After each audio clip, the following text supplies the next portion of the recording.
Muy buen día, queridos estudiantes. Primero, darles la bienvenida a este ciclo semestral San Marcos. Permítanme presentarme, muchachos. Soy la profesora Evelyn Díaz, como pueden ver en la pantalla, y en esta oportunidad nos toca desarrollar el curso de literatura. Bien, como ya saben ustedes, nuestras clases de literatura se van a desarrollar de manera asincrónica y vamos a estar así, ¿no? Todos tus profesores de lenguaje y literatura, en este caso, vamos a estar apoyándote con la grabación de nuestras diversas sesiones. Muy bien, chicos. A ver, entonces, una vez dada ya la bienvenida, permítanme recibirlos con un saludo bastante afectuoso. Vamos a desarrollar nuestra clase. En esta oportunidad vamos a desarrollar la primera clase de literatura, la semana número 1, que corresponde al tema de géneros literarios. Muy bien, entonces vamos a ir desarrollando nuestro tema poco a poco, ¿sí? Bueno, primero planteándonos en este caso qué es la literatura, ¿no? De ahí vamos a partir. Bien es cierto que somos un ciclo semestral, ¿no? Entonces ustedes son estudiantes que ya tienen una cierta preparación, una cierta base. Sin embargo, hay que ir detallando, ¿no? Poco a poco cada definición para recordar un poco lo que tal vez ya hemos visto en estudios anteriores. Bien, partimos por esta definición, muchachos. ¿Qué es la literatura? Nos dicen, ¿no? La literatura es la forma de expresión artística que se realiza a través de la palabra. Si nosotros nos remontamos en este caso a hablar de la literatura, en primer lugar, como bien dice aquí, pues es una manifestación cultural y artística, ¿no? Gracias a la palabra, en este caso en un inicio hablada o de manera oral y luego posteriormente a través de la escritura, hemos podido plasmar de cierta manera, pues, ¿no? Diversos acontecimientos, eventos, describir sucesos, hechos históricos incluso, ¿no es cierto? A través de las obras literarias. Pero vamos a partir también por esta definición, ¿no? Por ejemplo, hablando un poquito de la teoría literaria, que es la que se encarga justamente de estudiar, ¿no? Este objeto de estudio que vamos a analizar en el transcurso de todas nuestras clases, ¿no? Las obras literarias, ¿ya?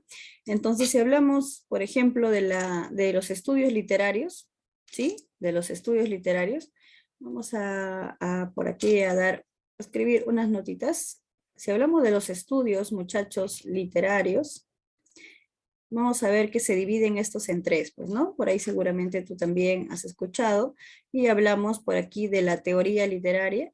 Teoría literaria.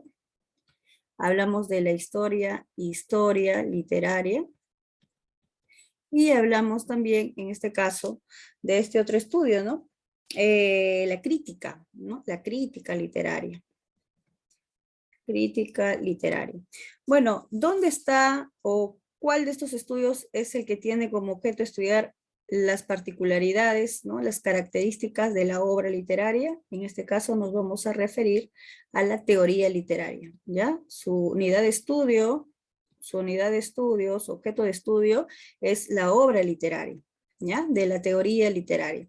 Muy bien, entonces cuando hablamos de, por ejemplo, la teoría literaria, muchachos, se nos plantea, ¿no? Que estudia y explica los temas, en este caso, y problemas del arte literario, o sea, de la obra literaria en sí. Como tú te puedes dar cuenta, aquí tenemos tres, ¿no? Y la teoría literaria es donde un poquito más nosotros vamos a ahondar o vamos a detallar. En el caso de la historia literaria, nos indica pues que se estudia la evolución y la interrelación que pueden existir en este caso, ¿no? Entre las obras literarias, ¿sí? E incluso, ¿no? Su desaparición. A veces hay la extinción de algunas especies, ya no se suele componer o escribir de repente a medida que ha pasado el tiempo, ya también el aspecto formal de algunas obras ha ido cambiando, ¿no? Antes, por ejemplo, se escribía o se componía en verso, ahora ya más se utiliza la prosa, entonces dependiendo también, ¿no? Dependiendo de la obra y el género que pertenezca. Y por último, hablamos de la crítica literaria también. En el caso de la crítica literaria, muchachos, bueno, se especializa en enjuiciar y valorar a las obras literarias. De cierta manera, estos tres estudios giran en torno a la obra literaria. Y de ahí nosotros podemos desprender, pues, ¿no? Que la literatura justamente se encarga de ello, ¿no? De poder ser una manifestación que, bueno, nos puede dar a conocer, de cierta manera, cómo eran los eventos, los acontecimientos desde la edad antigua, ¿verdad? Los grandes escritores, poetas, dramaturgos, etcétera, se han concentrado en plasmar su época, su realidad, ¿no? En este caso, sus propias experiencias, tal vez personales, en las obras. Y gracias a eso nosotros la conocemos, ¿no? Y todo a través de la palabra. Entonces, no solamente se manifiesta en este caso, pues, el arte, sino también la cultura de un país, ¿no? La sociedad, ¿no? Su educación, su historia y todo, ¿no? Bien, a ver. Entonces, hablamos, por ejemplo, pues, de la literatura con esa definición y con esa pequeña introducción de los estudios literarios. Ahora, a la vez nos dicen, una obra literaria, ¿no? Es toda aquella creación artística que se realiza mediante el empleo de la lengua con intención estética. Estética está relacionado a la belleza, está relacionado a lo armonioso, al equilibrio, ¿no? En este caso que debe existir en una obra. Muy bien, por ejemplo, podemos ver por aquí una obra literaria, puede ser, por ejemplo, una novela, un libro de poemas, ¿no es cierto?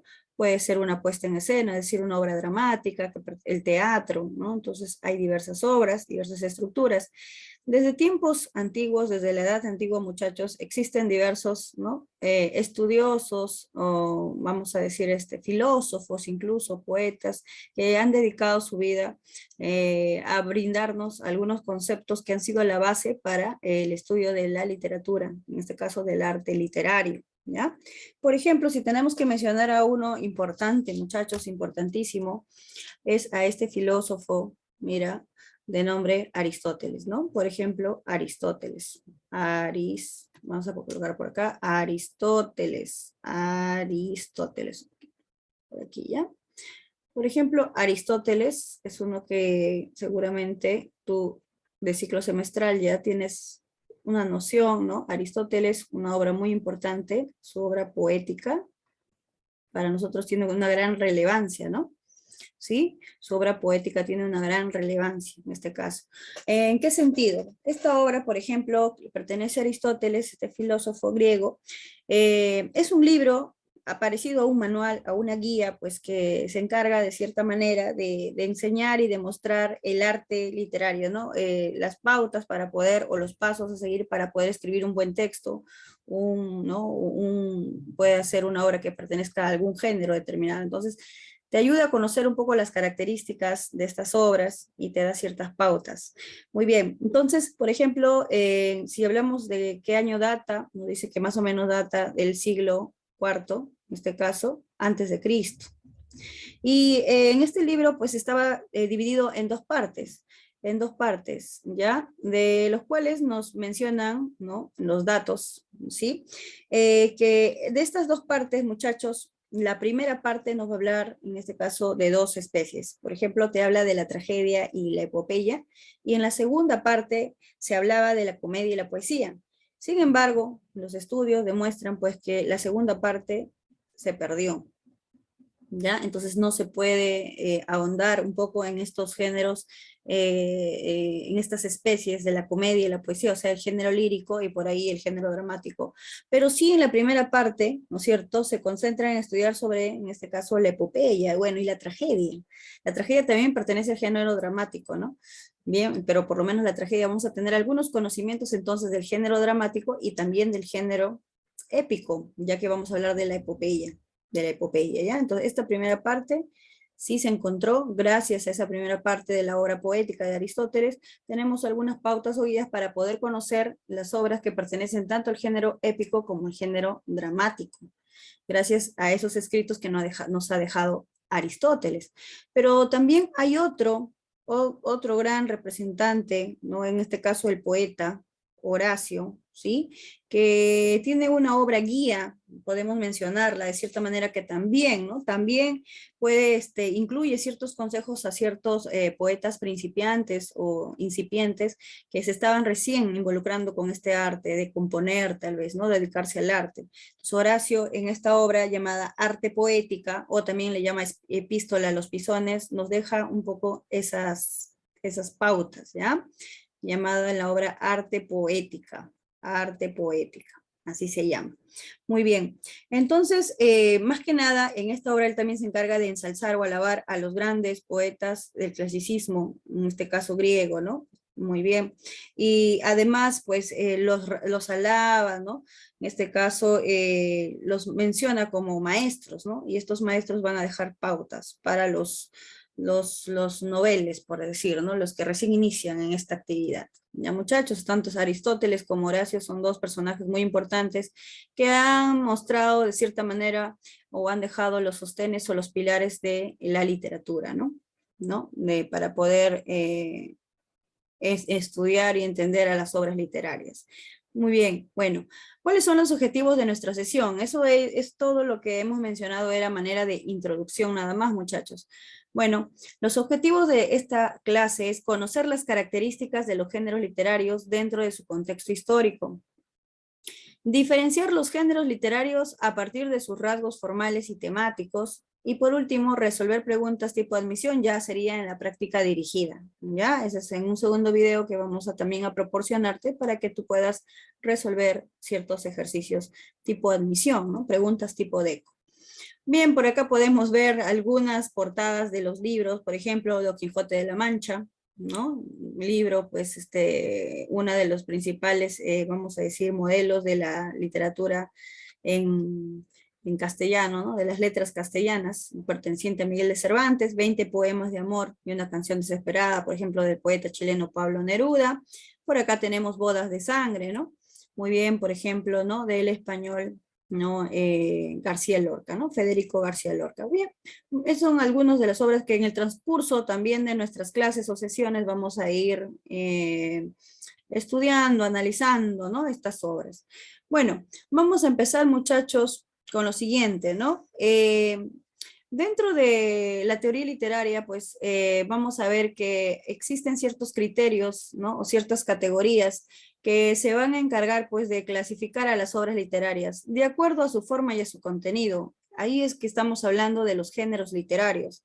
Los géneros literarios, ¿no? Vamos a decir, son los criterios o las categorías que nos ayudan a clasificar a las obras por sus características, vamos a decir, generales, ¿ya? Entonces, se agrupan las obras en 3 géneros. Por acá, en el género épico, llamado también posteriormente género épico narrativo, el género lírico y el género dramático, como podemos ver por aquí, ¿no? En este caso, por ahí, el género épico, un poquito como que se va a dedicar, vamos a ir desarrollando uno por uno, pero podemos hablar, por ejemplo, de ciertas obras que nos van a ayudar a describir, a narrar hechos, acontecimientos que pueden ser reales o irreales, producto de la imaginación del escritor, por ejemplo, ¿no?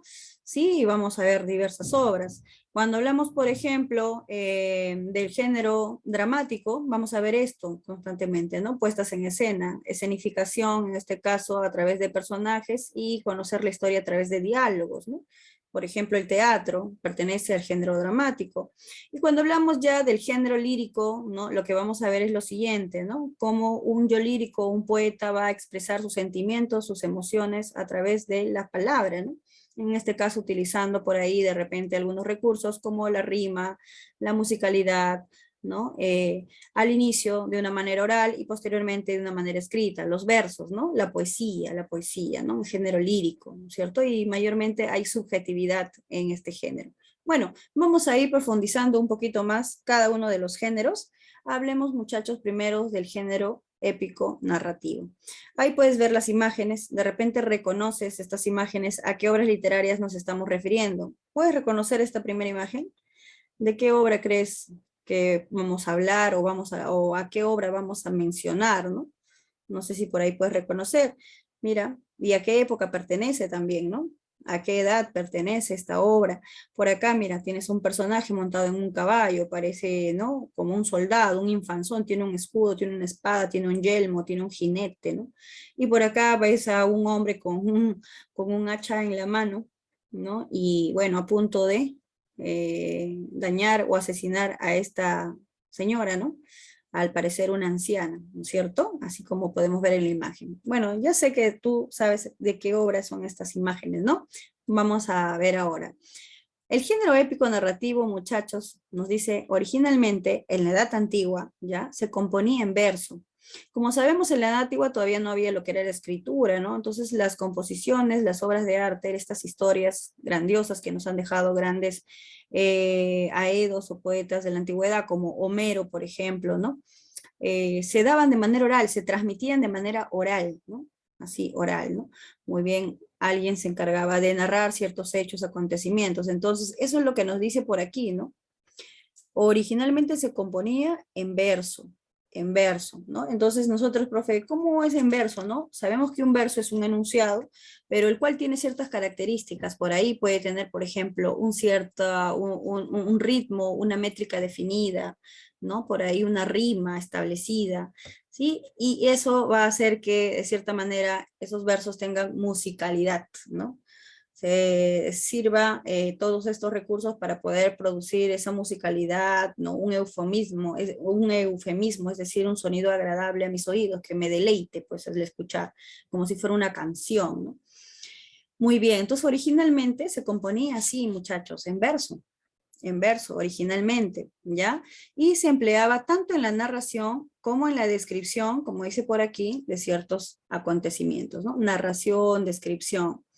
Ahora, lo que predomina en este caso también muy importante, tenemos que resaltar, muchachos, es la objetividad, ¿no? El que te cuenta la historia no incluye su apreciación, sino solo te cuenta los hechos tal como los observa, como los ve, una realidad, ¿no? Establecida, ¿no? Entonces, utiliza pues mucho la observación, la descripción, ¿no? Para narrarte todo ello. Entonces, hay palabras clave que incluyen al género épico como narración, descripción, objetividad. Dice, en tal sentido, también, pues, ¿no? Entonces vamos a hablar que se expresa todo lo externo al autor. El autor no puede incluir su mundo interior o su opinión, no puede incluir sus sentimientos cuando está narrando un hecho, ¿ya?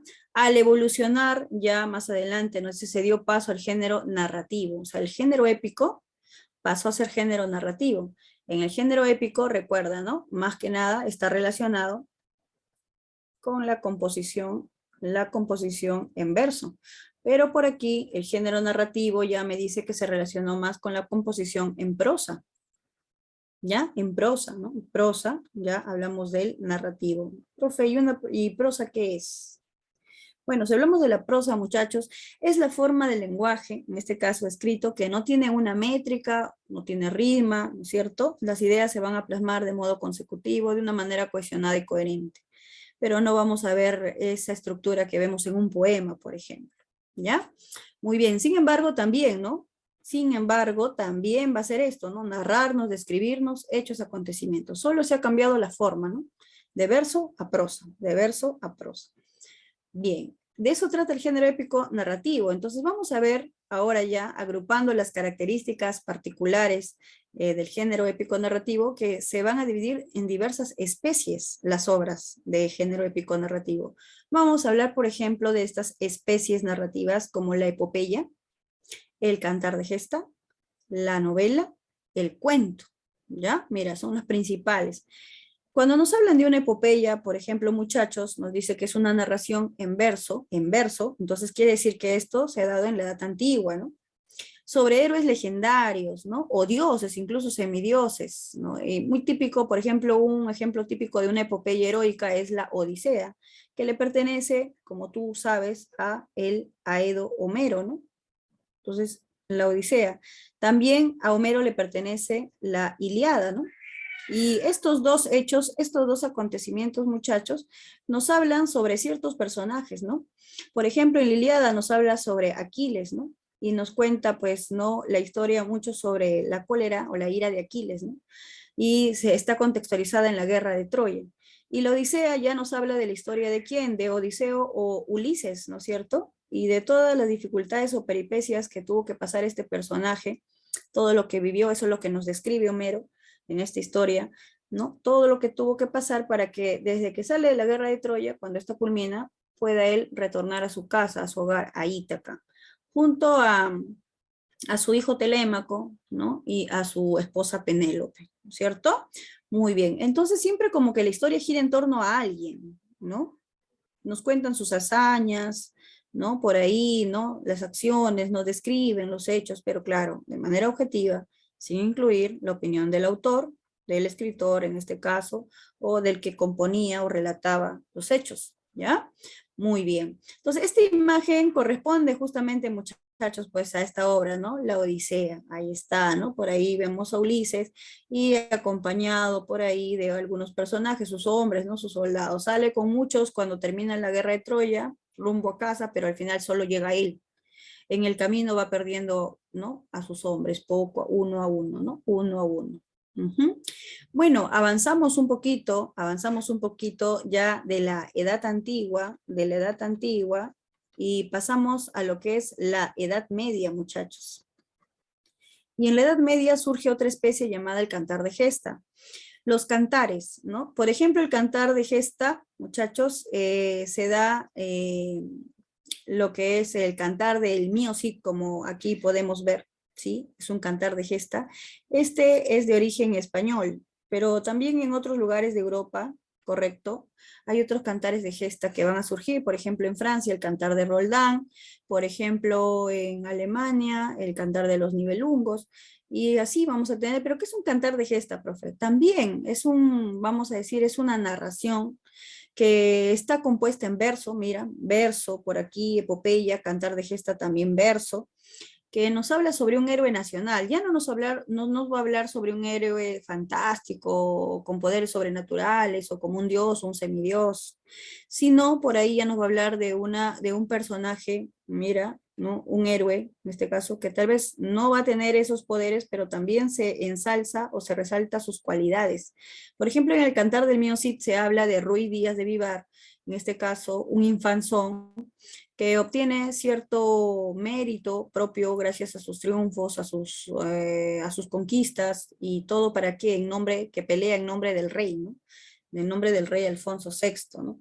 Y esta obra pertenece a la Edad Media ya, ¿no? Entonces, la literatura española, en este caso, se encarga, el Cantar de Mío Cid, ¿no? Esta obra se encarga de resaltar la figura de este héroe nacional, ¿no? Y también contextualiza la obra en esta época de la Reconquista española, cuando los españoles trataban de expulsar a los moros o a los árabes de su territorio, ¿verdad?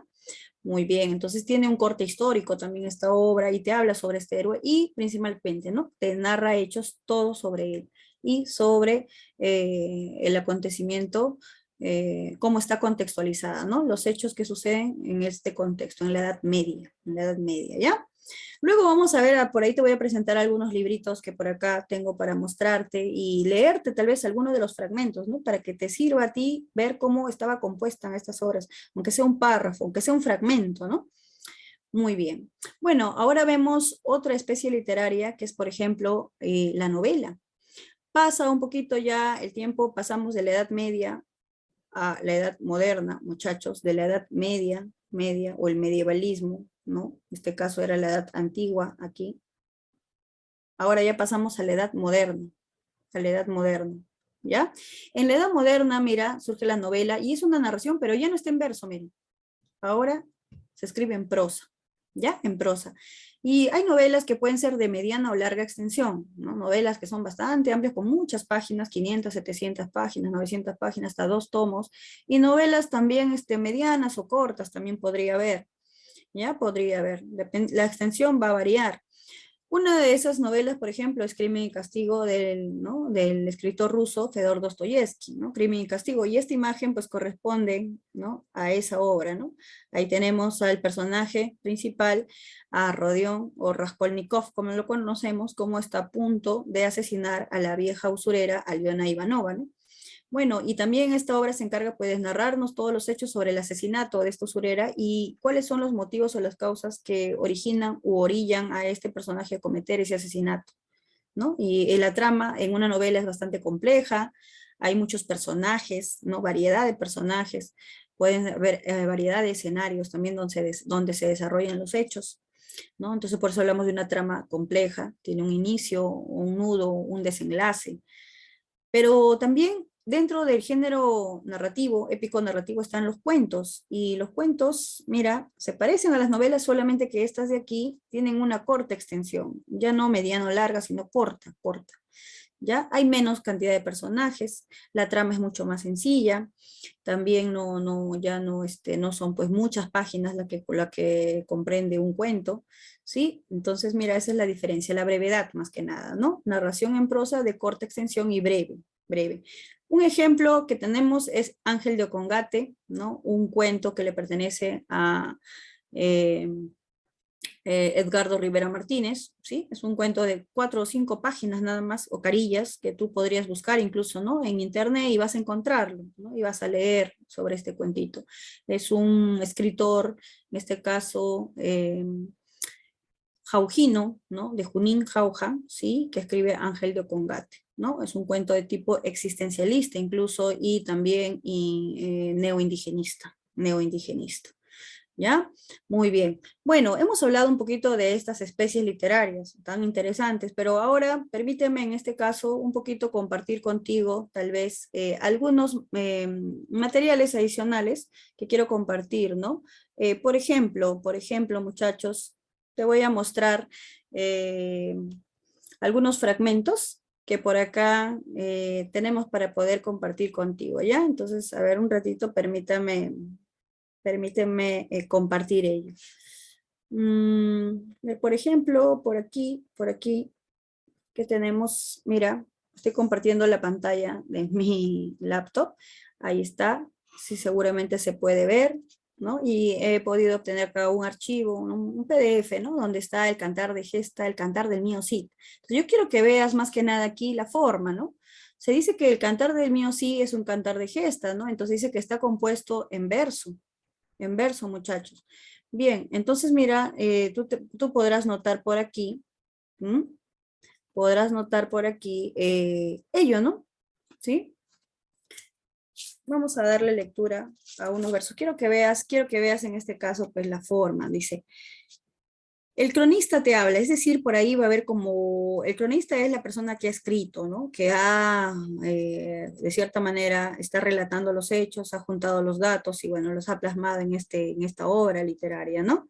El cronista va a leer, siempre su voz va a estar en tercera persona, es como un narrador, ¿no? Y su forma de escribir también es así, ¿no? En verso, en este caso, en este castellano un tanto arcaico o antiguo sus ojos tan fuertes, mientras llorando, dice, tornaba la cabeza y estaba los cantando, vio puertas abiertas, ¿no? Y usos sin cañados, alcandaras vacías, sin pieles, sin mantos, y sin falcones y sin actores mudados. Suspiro mío, Cid se llamaba él, a este héroe, ¿no? Ruy Díaz de Vivar, ¿no? Dice, con mucho había grandes cuidados, fabló, miocid, fabló quiere decir habló el miocid, dice, y tan mesurado, ¿no? Entonces, hay términos incluso como fablar, que es hablar, por ahí falcones en vez de halcones, si te das cuenta, es un castellano antiguo, arcaico, que ya obviamente ya no es así el castellano en esta época, ¿no? Ha sufrido una evolución. Y luego el Cid habla, y acá se da la voz del personaje, ¿no? El Cid dice, grado a ti, Señor Padre, que estás en el alto, esto me han vuelto mis enemigos malos. Entonces está hablando el Cid dirigiéndose a quién, al Señor Padre, o sea, a Dios. Tú sabes que el cantar del mío sí tiene un corte un tanto histórico, pero también religioso, ¿no? Siempre la literatura española se ha encargado de cierta manera de estar muy vinculado a lo que es la religión, la Iglesia Católica sobre todo, ¿no? Ah, muy bien, entonces se dirige al Señor Padre, ¿no? Entonces, sabemos de qué trata el cantar del mío sí, ¿no? A este personaje lo destierran por unas injurias, ¿no es cierto? Que se presentan en contra de él y el rey Alfonso lo destierra, a pesar que era un gran vasallo, obediente y leal, ¿no? Y él, bueno, nunca le reclama nunca nada a su rey, sino más bien se encomienda a Dios para poder salir de esas penurias. Y el cronista luego continúa aquí la narración, dice, allí piensan de aguijar, allí sueltan las riendas, y la exida de Vivar hubieron la corneja diestra. Y entrando Burgos, que era una ciudad, ¿no? Hubieron la siniestra. El mío Cid, los hombros, engramió la tiesta, ¿no? El Cid dice, Albricia, Albarfáñez, ese es uno de sus hombres, ¿no? Echaos somos de tierra. El cronista dice, mío Cid Ruiz Díaz, por Burgos entraba, por esta ciudad, en su compañía, 60 pendones, exiliendo ver mujeres y varones. Bueno, y así, ¿no? Nos va contando un poco la historia de cómo se da desde su destierro, ¿ya? Desde su destierro hasta, pues, que sucede toda la historia, ¿no? Sabemos que esta obra está dividida en 3 cantares. Primero te hablan del destierro del Cid, luego te habla de las bodas de las hijas del Cid y finalmente de la afrenta de Corpes. Ya, pero date cuenta de cómo está estructurada, ¿no? En estrofas, ¿no? O sea, son versos. Tienen una métrica irregular, pero una rima sonante, ¿no? Y hay una cierta musicalidad, en este caso, en la escritura, ¿no? Entonces, son muchas páginas, todo no te lo puedo mostrar, ahí está, mira, ¿ven? Pero quiero que veas eso, ¿no? El aspecto formal, el aspecto formal. Esta obra, recuerda, pertenece al género épico. Por acá tengo, mira, un librito de, justamente, del Cantar del Mío Cid, ¿no? Tengo uno así, no sé si tú lo puedes visualizar. Este de acá es corto, ¿no? Mira, corto nomás, corto, pero tiene esa estructura también, ¿no? No sé si por ahí se puede ver, ¿sí? Vamos a dejar de compartir un ratito este archivo para que puedas ver así en primer plano, ¿no? Ahí está. Entonces, tiene esa estructura, ¿no? Toda la obra. Está compuesta sin verso, su métrica sí es irregular, ¿no? Ahí está. Pero también por acá tengo otro, como te digo, depende de la editorial también que tú tengas el libro, este de aquí, que por ahí tiene algunas explicaciones a pie de página, un poquito más gruesito, mira, pero también es, ¿no? Del Cantar del Mío Cid. Ahí está, ¿no? Muy bien. A ver, pasamos ahora, muchachos, por aquí otro archivo que te quería mostrar. Es justo este cuento que vimos en la parte final y te comenté que le pertenece pues al jaujino, ¿no? Edgardo Rivera Martínez, ¿ya? A ver, vamos a compartir ese archivo. Voy a compartir ese archivo. Ujú. Está por aquí. Ahí está. ¿Sí? ¿Puedes visualizar? Ahí está en la pantalla, muchachos, está en la pantalla. Pueden ver. Mira, este es un cuento, ¿no? Le pertenece a Edgardo Rivera Martínez, un neorrealista con tendencia neoindigenista, incluso existencialista, ¿no? Edgardo Rivera Martínez, Ángel de Congate. Mira cuántas páginas son, ¿no? Mira, puedes ver, 1, 2, 3, y ahí terminó, ¿no? En total, ¿no? Solamente 3 carillas. Puedes tú leerlo, bueno, pues supongo que en 10 minutos a lo mucho, ¿no? Este cuento, ¿no? Entonces, siempre los cuentos son, pues tienen pocos personajes, la trama es sencilla y son breves, ¿no? No tienen mucha, no son muy extensos, ¿no? No son muy extensos. Muy bien, y aquí puedes ver que ya no está escrito en verso, ¿no? Todo está en prosa. Son enunciados que no tienen una rima definida ni una métrica, y así empieza, ¿no? ¿Quién soy yo si no apagada sombra en el atrio de una capilla en ruinas, en medio de una puna inmensa? Por instantes silba el viento, pero después todo regresa a la quietud. Si te das cuenta, siempre en una obra del género épico narrativo hay un narrador, hay alguien que te cuenta la historia. En el Cantar del Mío sí había un cronista, ¿no? Como una voz narradora. Aquí también tenemos un narrador. Y a veces esa narración puede estar en tercera persona, o sea, haciéndose uso de un narrador omnisciente, como sabes, pero también en primera persona, ¿no? Aquí, por ejemplo, el narrador está en primera persona. Es como que el personaje te está narrando su historia. Dice, ¿quién soy yo si no apagada sombra en el atrio? ¿No? Así empieza la obra. Muy bien. Y bueno, te va contando, ¿no? Un poquito la historia. O sea, este cuentito trata más o menos pues, de un personaje que desconoce su identidad. De pronto un día despierta, pero no sabe quién es, de dónde viene, por qué está vestido así, o no sabe nada de su pasado. Es como si hubiera perdido la memoria. Entonces va en busca de su identidad, preguntando, indagando, hasta que finalmente el desenlace es bastante sorprendente porque se va a dar cuenta cuando por fin llega a un pueblo llamado Congate, cuál era su identidad, ¿no? Tanto y tanto buscar, ¿no? Entonces, la obra está llena de monólogos, pensamientos, ¿no? El mismo personaje piensa, habla, ¿no? Y así nosotros vamos conociendo la historia a través de sus pensamientos. Cuando finalmente él llega a un lugar y tanto que quería saber su identidad, dice aquí, bueno, y así después de 3 jornadas, dice, llegué a este santuario, no sé, desde acá, no sé si tú puedes visualizar esta parte, ¿no? Y después de 3 jornadas, yo llegué a este santuario, dice, abandonado, y acá voy a leer ya, abandonado del que apenas si quedan la fachada y los pilares. Subí al atrio y a poco mis ojos se posaron en el friso, bajo esos arcos adosados. Y allí, en la losa quebrada otrora por un rayo, hay 4 figuras de relieve, 4 figuras danzantes. él justo también no sabía por qué tenía esa ropa, tenía como una vestimenta de un danzante, ¿no? Así como un danzante de tijeras, algo así. Viste en esclavina, jubón, sombrero de plumas, talí, imágenes no de santos, sino de ángeles, como los que aparecen en los cuatro de Pomata y del Cusco. Pomata, una zona de Puno, pues, ¿no? Cusco, mira. Obviamente te habla de ciertas regiones o espacios geográficos que pertenecen a la región andina, ¿no? De nuestro país, ya que el escritor es peruano, ¿no? Son cuatro, más el último fue donde golpeó la centella, dice, y solo queda su silueta. O sea, había ahí cuatro estatuas que parecían referirse a ángeles, pero había uno que ya no estaba, solo estaba la silueta. Parece que un rayo le había dado y este se había caído. Bien, y bueno, luego dice, y solo queda su silueta e impresas unas líneas de las alas y el plumaje. Cuatro ángeles sobre una floración de hojas, frutos y arabescos de piedra. ¿Qué baile es el que danza? ¿Qué música la que sigue? ¿Es el suyo un acto de celebración y de alegría? Los contemplo en el silencio glacial y terrible de este sitio y me detengo en el contorno vacío del ausente. Cierro los ojos. Si solo una sombra soy, apagada sombra, y ave, ave negra sin memoria, que no sabrá nunca la razón de su caída, en silencio siempre, siempre y sin término la soledad, el crepúsculo, el exilio. Aquí en esta parte final interesante, ¿no? Este cuentito, nos damos cuenta un poquito de ese tono existencialista de este escritor de cuentos también y novelas, Edgardo Rivera Martínez, ¿no?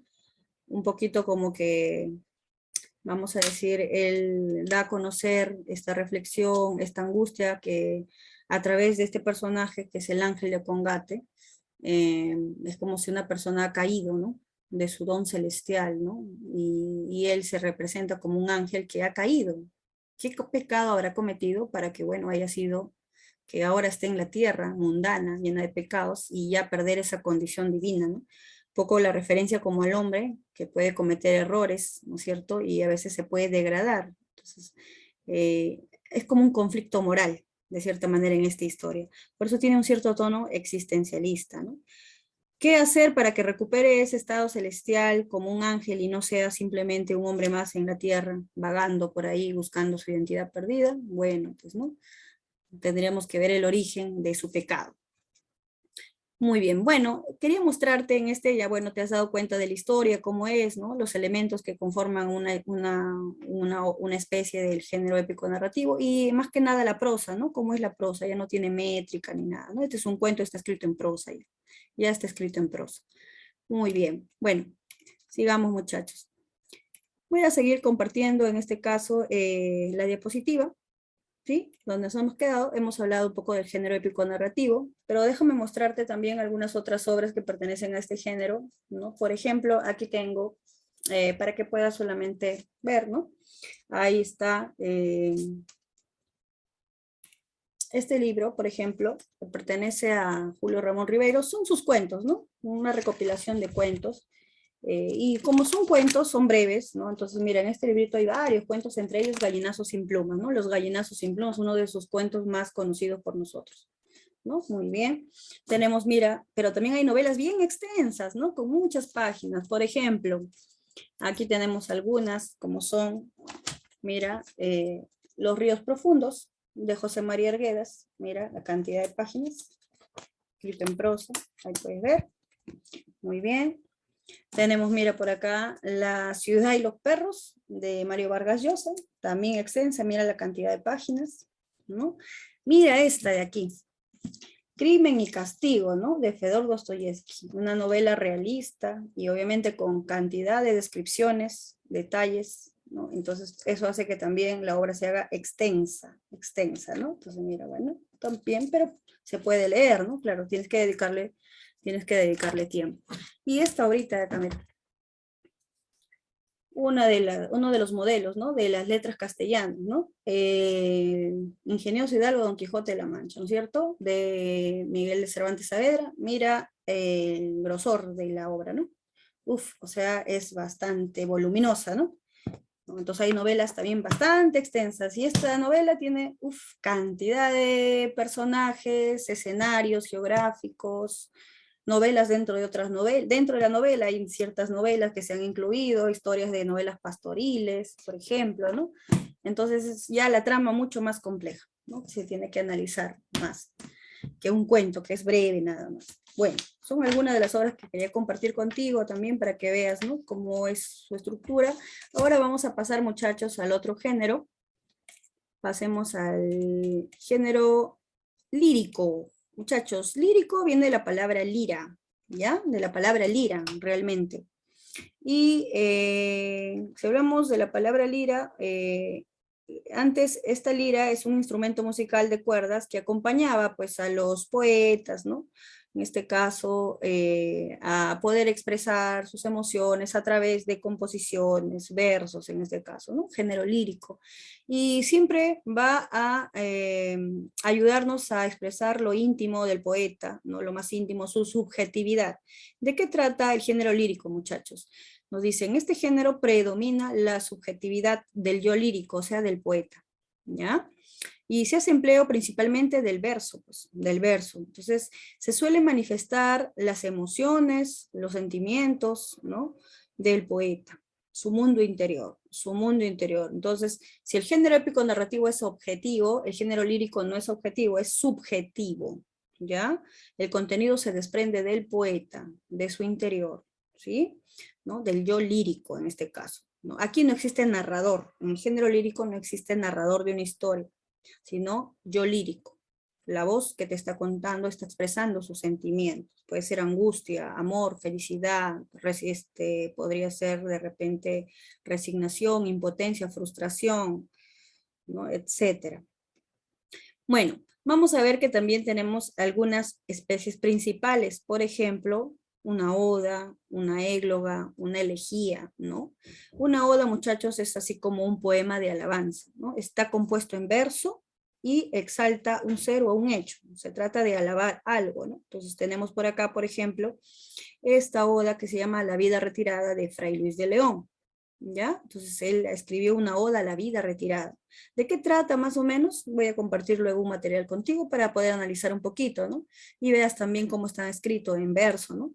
Égloga es una composición pastoril, se nos dice. Es una composición en verso que recrea un ambiente pastoril. Mayormente los personajes son pastores o personajes relacionados a la vida en el campo, a la naturaleza.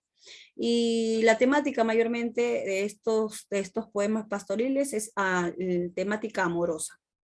Aquí tenemos la égloga primera que le pertenece a Garcilaso de la Vega, el español, ¿no? Y tenemos las elegías. Las elegías, por ejemplo, muchachos, son también composiciones en verso, pero ya expresan el dolor por la pérdida de un ser querido. Puede ser por la pérdida por la muerte, o podría ser por el distanciamiento, la separación, ¿no? Un amor no correspondido tal vez. Tenemos el poema 20, poema muy conocido tal vez por ustedes también, del poeta chileno Pablo Neruda, ¿ya? Muy bien, y aquí algunos versos de ese poema 20, miren. Y aquí nos vamos a dar cuenta de la subjetividad, pues, ¿no? Puedo escribir los versos más tristes esta noche. Escribir, por ejemplo, la noche está estrellada y tiritan azules los astros a lo lejos. El viento de la noche gira en el cielo y canta. Puedo escribir los versos más tristes esta noche. Si te das cuenta, incluso el poeta, ¿no?, relaciona mucho su melancolía, su tristeza con la noche. La noche es oscura, ¿no? Y siempre en ese momento, siempre relacionamos la melancolía o la tristeza con la oscuridad, ¿no? ¿No? La naturaleza se vincula con los sentimientos, ¿te das cuenta? Hay una relación entre la naturaleza y sentimientos. Si el poeta está triste, seguramente se va a identificar con la primavera, tal vez, ¿no? Esta estación del año. Todo está floreado, verde, alegre, ¿no? Y cuando está triste, seguro se va a relacionar, ¿no?, con la noche, con el invierno, ¿no? Todo está frío, ¿no? ¿Te das cuenta, no? Hay una vinculación entre naturaleza y sentimientos, siempre por ahí. Muy bien. Bueno, también te quería mostrar aquí, analizar un poquito uno de estas especies, ¿no? Para que veas también la estructura. Acá tenemos un Word, ¿ya? Mira, por aquí. Voy a ampliar un poquito. Solamente quiero que leas por aquí. Ahí está. ¿Ven? Acá tenemos Oda a la vida retirada de Fray Luis de León. Fray Luis de León era un poeta y a la vez era un eclesiástico, un sacerdote, ¿no? Y él le canta pues a esa vida retirada, esa vida tranquila, esa vida descansada en el campo, lejos del bullicio de la ciudad, de lo material, ¿no? Siempre apelando a lo espiritual más que a lo material. Mira, y dice lo siguiente, ¿no? Primero, date cuenta, ¿no? Que está expresada en verso, ¿no? Mira, versos, versos, ¿no? De corta extensión.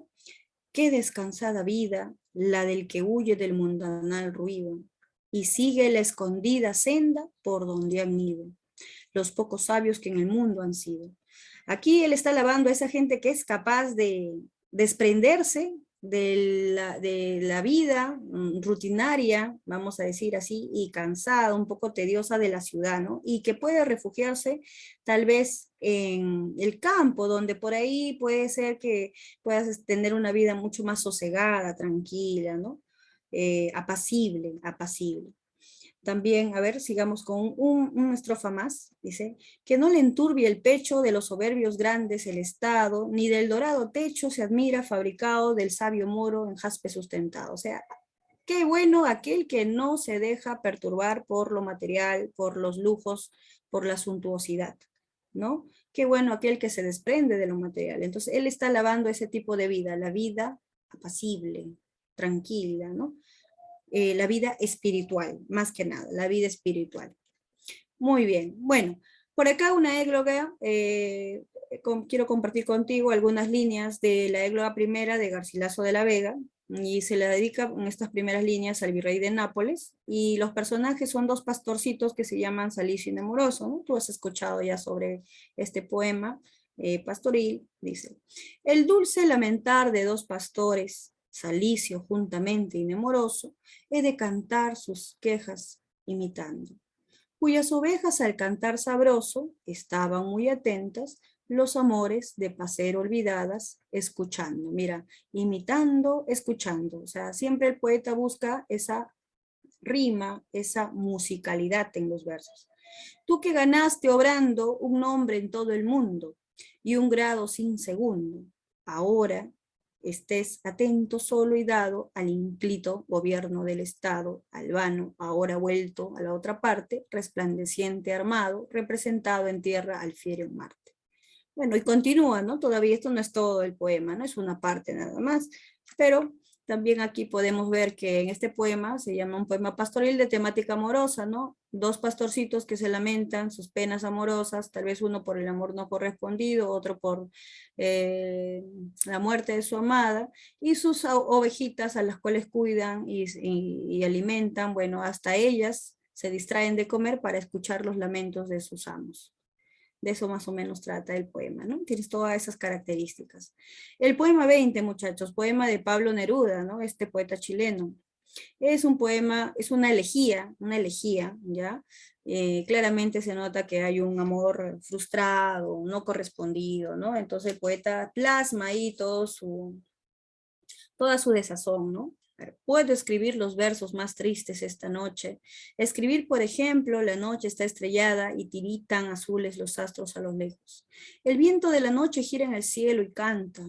Puedo escribir los versos más tristes esta noche. Yo la quise y a veces ella también me quiso.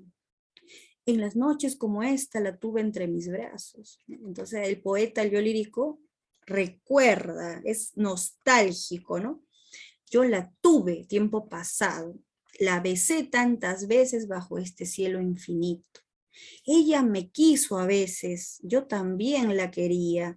¿Cómo no haber amado sus grandes ojos fijos? Puedo escribir los versos más tristes esta noche, pensar que no la tengo, sentir que la he perdido. Y bueno, continúa el poema todavía, no lo vamos a poder terminar de leer, pero es un poema bastante, ¿no? Claramente se nota pues la tristeza y la melancolía y la nostalgia del yo lírico, ¿no? Ya no está, pues parece que fue un amor que terminó, acabó, porque así es, todo tiene un inicio y un final, ¿no, muchachos? Así es, así es. Bueno, pero eso también le sirve a los poetas, ¿no? Ese tipo de experiencias amorosas a veces les sirve porque son su inspiración, se inspiran Y bueno, pues no, salen grandes obras como estas, ¿no? Ese gran poema que a todos nos gusta de cierta manera. Así no tengamos un amor no correspondido, siempre nos conmueve, ¿no? Nos conmueve. Bien. Ahora, muchachos, vamos a ver por aquí, pasamos del género lírico y nos vamos al género dramático, que es el último género que vamos a analizar hoy, ¿no? Bueno, antes de pasar al género dramático, también por acá te quería mostrar este librito. Bueno, leer más que nada, ¿no? Bueno, este es un libro de poemas compilado, ¿no? De poemas de Vallejo, de César Vallejo, no sé si lo puedes observar, un ratito, no sé si se puede ver. Ahí está, de César Vallejo, ¿ya? Y quería leerte un poema, voy a buscarlo, ¿sí? Muy interesante de Vallejo, ¿no? Los dados eternos. Justamente en nuestra práctica dirigida hay una parte que se te ha colocado de este poema, Los dados eternos. Vamos a ver, está en la página 178, ¿sí? Y Los dados eternos es un poema que pertenece, muchachos, a el libro, a su poemario, Los heraldos negros, ¿ya? Los heraldos negros. A ver, 178.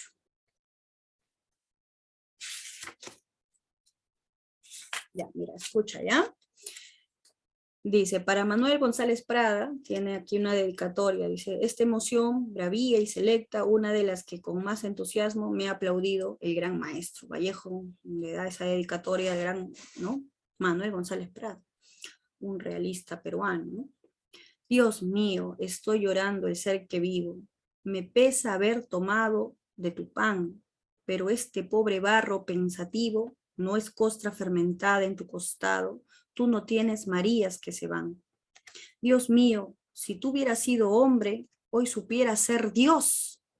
Pero tú, que estuviste siempre bien, no sientes nada de tu creación, y el hombre sí te sufre. El Dios es Él, dice, ¿no? O sea, si el hombre te sufre, entonces el Dios es Él, que es capaz de soportar tanto sufrimiento, ¿no? Si te das cuenta, hasta aquí, mira que lo poco que hemos leído, hay una exhortación o un reclamo, podríamos decir, ¿no? A esta figura divina, ¿no? A Dios.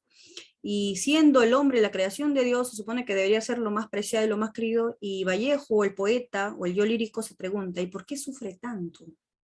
¿No? Entonces, Vallejo hace un reclamo de cierta manera y también se pregunta por qué el hombre tiene que sufrir tanto, por qué tanto dolor, tanta angustia, tanto sufrimiento humano, ¿por qué, no?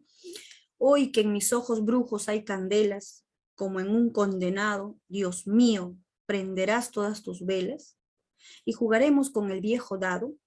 Tal vez, oh jugador, al dar la suerte del universo todo, surgirán las ojeras de la muerte. Él relaciona dado con muerte. Este poema se llama Los dados eternos, como que el juego eterno, al azar, pero todo se vincula al final con un desenlace, la muerte, sufrimiento, muerte, ¿no? Hay un tono pesimista también, ¿no? Un tono pesimista del poeta, ¿no? Dice, surgirán las ojeras de la muerte como dos haces fúnebres de lodo. Dios mío, y esta noche sorda, oscura, siempre, ¿no? Cuando estamos tristes, siempre relacionamos todo a la noche, ¿no? La noche sorda, oscura, ya no podrás jugar, porque la tierra es un dado roído y ya redondo, a fuerza de rodar a la aventura, ¿no? El azar, ¿no? Que no puede parar sino en un hueco, en el hueco inmenso de la sepultura, ¿ves? Y ahí termina, ¿no? La Tierra es un dado redondo y roído que al final va a girar y girar, producto del azar, pero al final es el mismo final siempre, ¿no? La sepultura, muerte, muerte, sufrimiento humano. Bueno, este poema es bastante interesante, si te das cuenta, habla un poco de elementos religiosos, alude a Dios, habla del cuerpo como espacio material, en este caso, ¿no? Como espacio de sufrimiento, ¿no? El cuerpo recibe todo el sufrimiento, el ser humano, ¿no? Sufre dolor, hay un reclamo, ¿no? De abandono, ¿por qué Dios nos ha abandonado, ¿no? Si somos su creación, de cierta manera. Y se relaciona el tema de destino, ¿no? Azar y muerte, ¿no? Muerte. Bueno, quería compartir ello contigo, ¿sí? Por aquí, entonces, vamos viendo el último género, muchachos.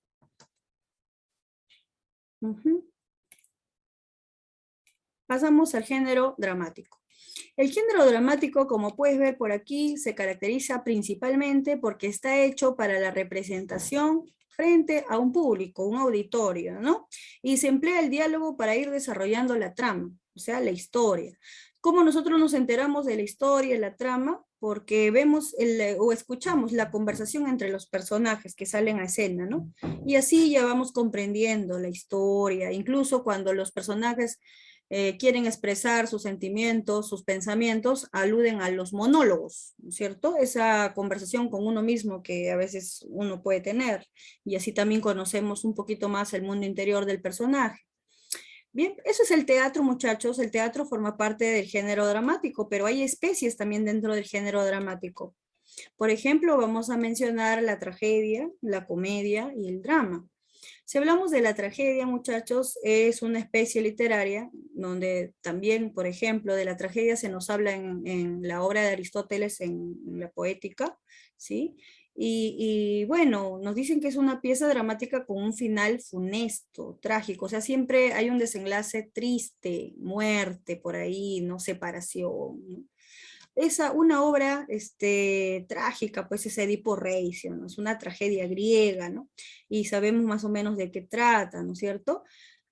Habla pues de Edipo, hijo de Layo, ¿no es cierto?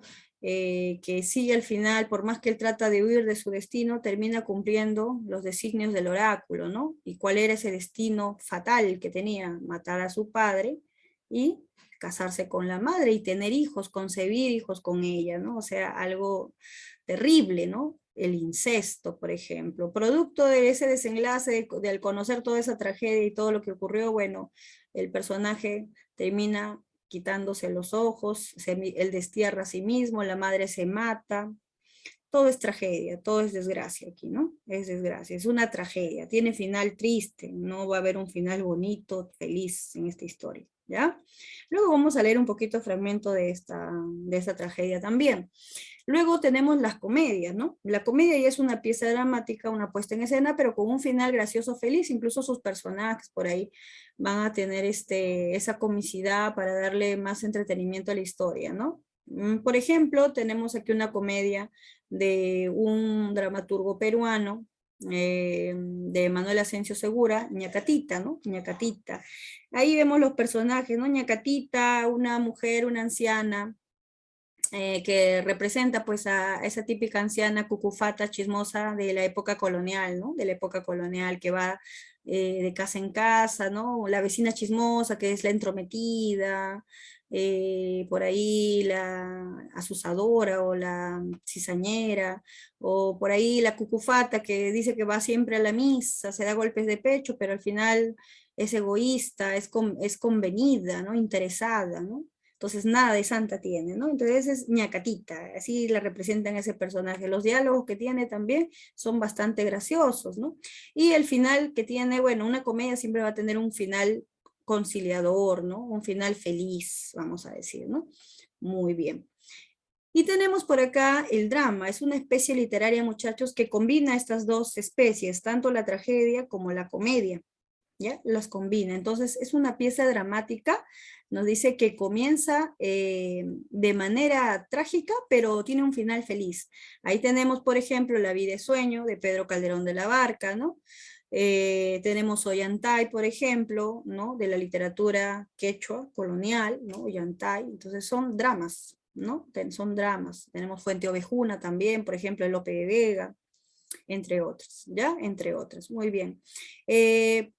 Si hablamos un poquito, por ejemplo, de La vida es sueño, tú recordarás, trata sobre el príncipe Segismundo, ¿no? Un niño que desde nacido tuvo que vivir encerrado, privado de su libertad, producto también del oráculo, ¿no? El oráculo le había predestinado las estrellas a su padre, a- al rey en este caso, Basilio, pues que su hijo iba a nacer, iba a ser producto de su desgracia, ¿no? Que iba a terminar siendo un príncipe tirano. Y lamentablemente, cuando nace el pobre niño Segismundo, la madre muere, entonces eso le da un mal augurio a su padre, dice, no, mira, recién nació, ya me mató a la mamá, ¿no? Mató a la madre con el parto.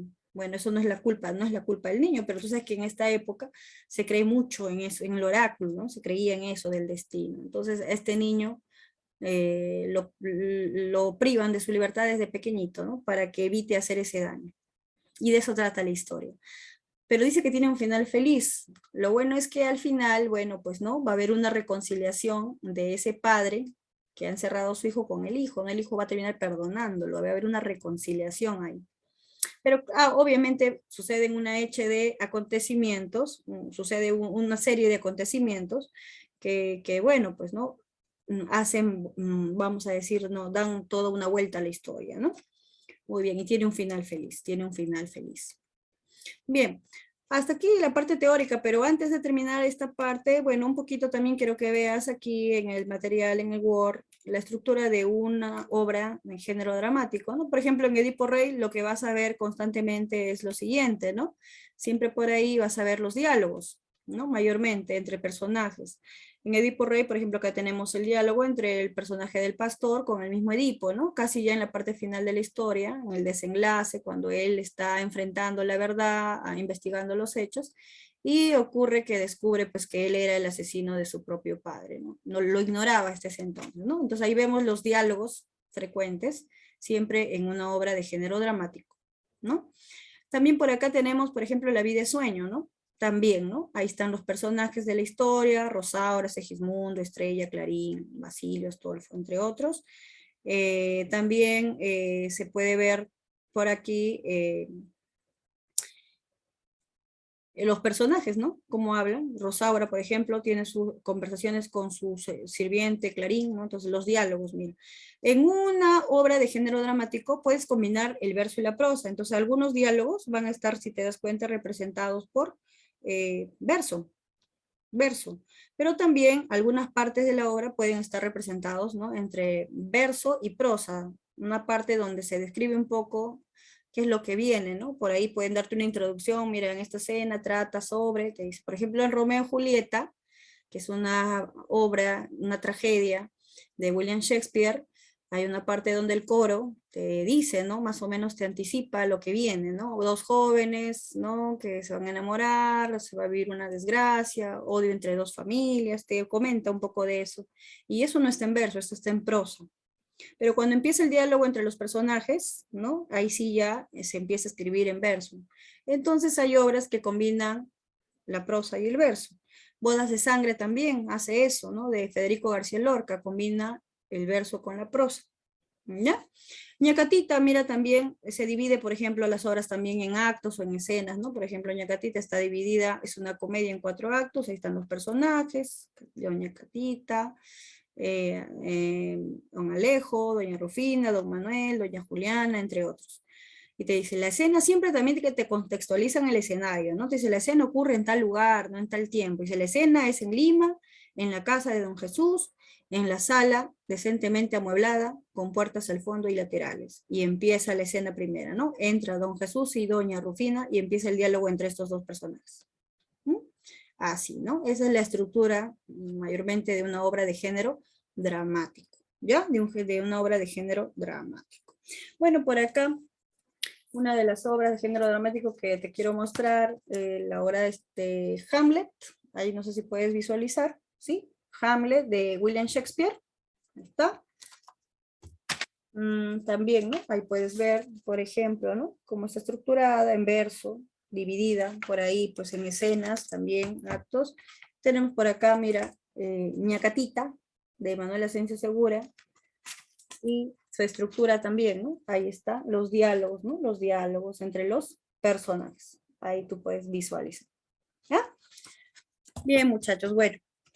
Aquí vamos a dejar esta parte teórica. Espero que te haya gustado la clase, que la hayas comprendido, ¿sí? Y ahora vamos a darte un tiempo, pues, ¿no? Para que tú puedas verificar y resolver, en este caso, las preguntas de tu práctica dirigida, de acuerdo a todo lo que se ha hablado en clase, ¿sí? Lo que hemos hablado aquí en la parte teórica, y posteriormente vamos a resolver las preguntas de tu práctica dirigida también contigo, ¿ya? Entonces, aquí vamos a dejar la explicación. Nos encontramos en un nuevo video ya con el desarrollo de la práctica dirigida.